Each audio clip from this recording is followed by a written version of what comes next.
The Supreme Court recently ruled on the limits or allowances of police powers and has some of the justices a little perturbed.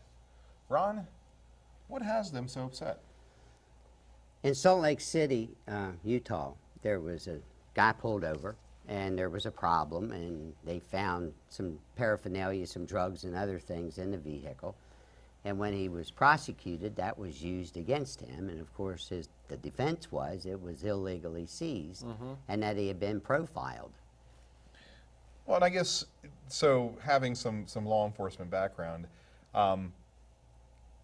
there's two pieces here, which are profiling somebody. So stopping somebody in the first place doesn't necessarily, whether you profile them for one reason or another, it may be their race, it may be how they're behaving, it may be a number of things. But then in order to execute a reasonable search, so we have a constitutional right not to be subjected to unreasonable searches and seizures. So in order to execute a reasonable search, you have to have probable cause. A person's race, gender, anything else does not constitute probable cause. You have to have some sort of factor. New York had, what was it called, stop and frisk or whatever you call Right, it, which and is that was- essentially that was the same essentially thing. dropped. You know, it was dropped, but you know what? At some level,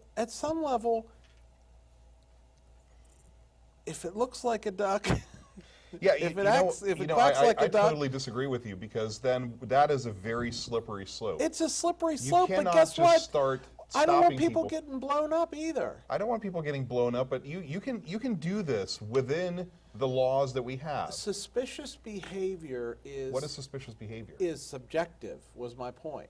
There is never going to be agreement around suspicious behavior and what constitutes suspicious Look, behavior. and I hate to say this, but law enforcement has been doing this for a long time, and it works pretty well. You have a continuum that you escalate through when you're dealing with somebody who's acting suspicious in order to determine whether you have probable cause to stop them. The New York law was just a cop-out. They were taking the easiest route, and oftentimes, honestly, were profiling people who are not criminals. So in Washington County, I'm driving from the college to my home. It's 10 o'clock on some holiday, any rate, whatever the holiday was. And I get pulled over by the sheriff's deputy on Dual Highway, and they said, "You have a tag light out." And I said, "Oh, gee." And while he stopped me, he is asking all these questions about what I had had to drink and so on and so on and so forth. And of course, I had just come from teaching college, so the answer was water.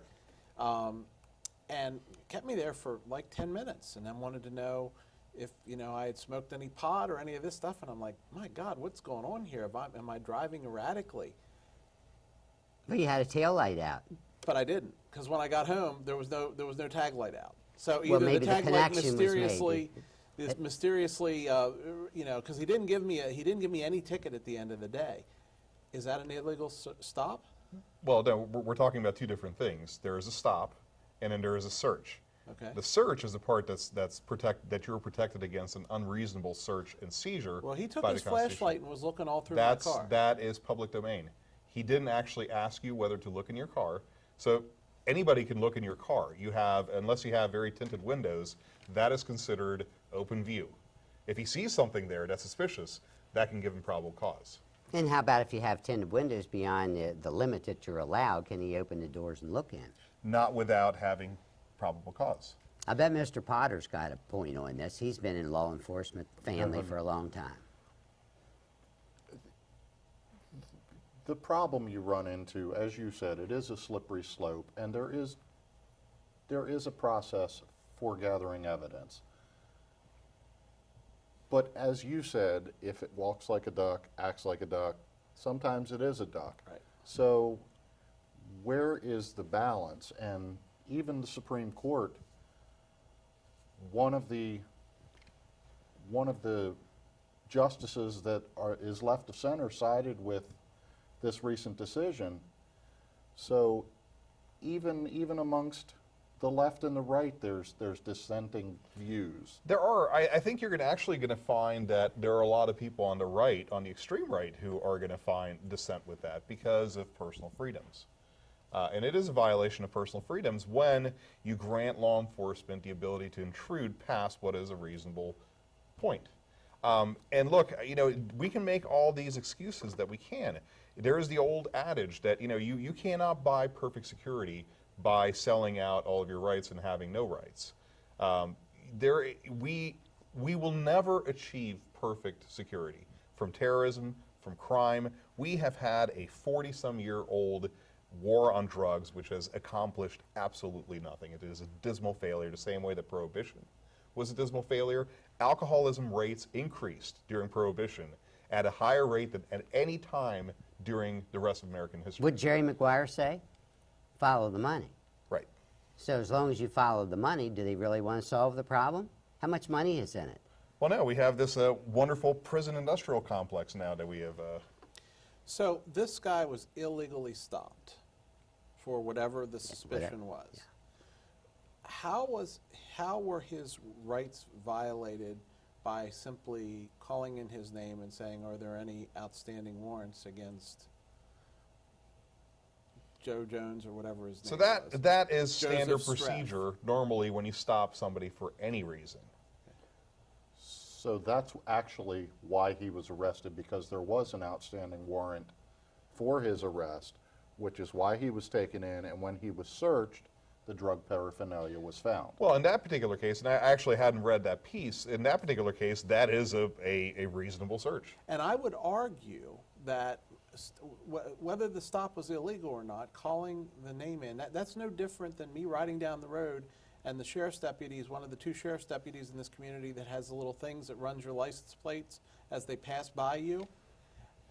We have those, right? Yes. Mm-hmm. And what's the difference? I mean, because they're checking up on me. They're not stopping me for anything, but they're checking Well, up on again, me. you have to think about it in terms of, from a legal standpoint, there is a difference because your license plate is exposed. Your driver's license, you're not walking around with it taped to your forehead. So, and the vehicle itself may show up as being stolen, the tags may be expired, and 100 other things, but if that's not the case, it certainly doesn't establish who the driver is. Well, it gets into outstanding warrants. It gets into a whole bunch of different things.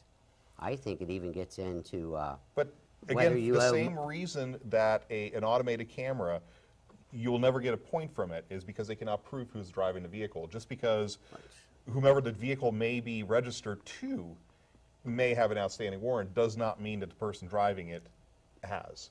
So there always has to be an additional factor that's So you involved. understand now why the Supreme Court, why three liberal it's- judges, as yeah. they say, was It's certainly- vehemently against it. Yeah, it's certainly a gray area. I question, I guess, at some level, what level of cases. I'm not sure I believe this should have ever gotten to the Supreme Court, personally. I think there are some things that they just say, no, we don't want to look at that. Because we can over-clarify a law. Well, laws to some degree are ambiguous for a reason, Yes, they because it are. allows interpretation. Yes, it does. And sometimes you need interpretation, too. Sometimes you need interpretation. Remember when you talked about the sheriff years ago? There was a car coming up with Florida tags on it, going up past the detention center on 81. They didn't even know there was a detention center there. A sheriff's deputy stopped them. That case wound up in court. It was profiling case because of the vehicle, the tag, etc. Judge McDowell kicked it out of court and would not allow it. Yeah. Interesting. I don't remember that, but I Yeah. think, Ron, you're going to get the last word on that. Interesting topic. Up next, it's Fast Five. 4 panelists, 5 topics. Stay with us here on the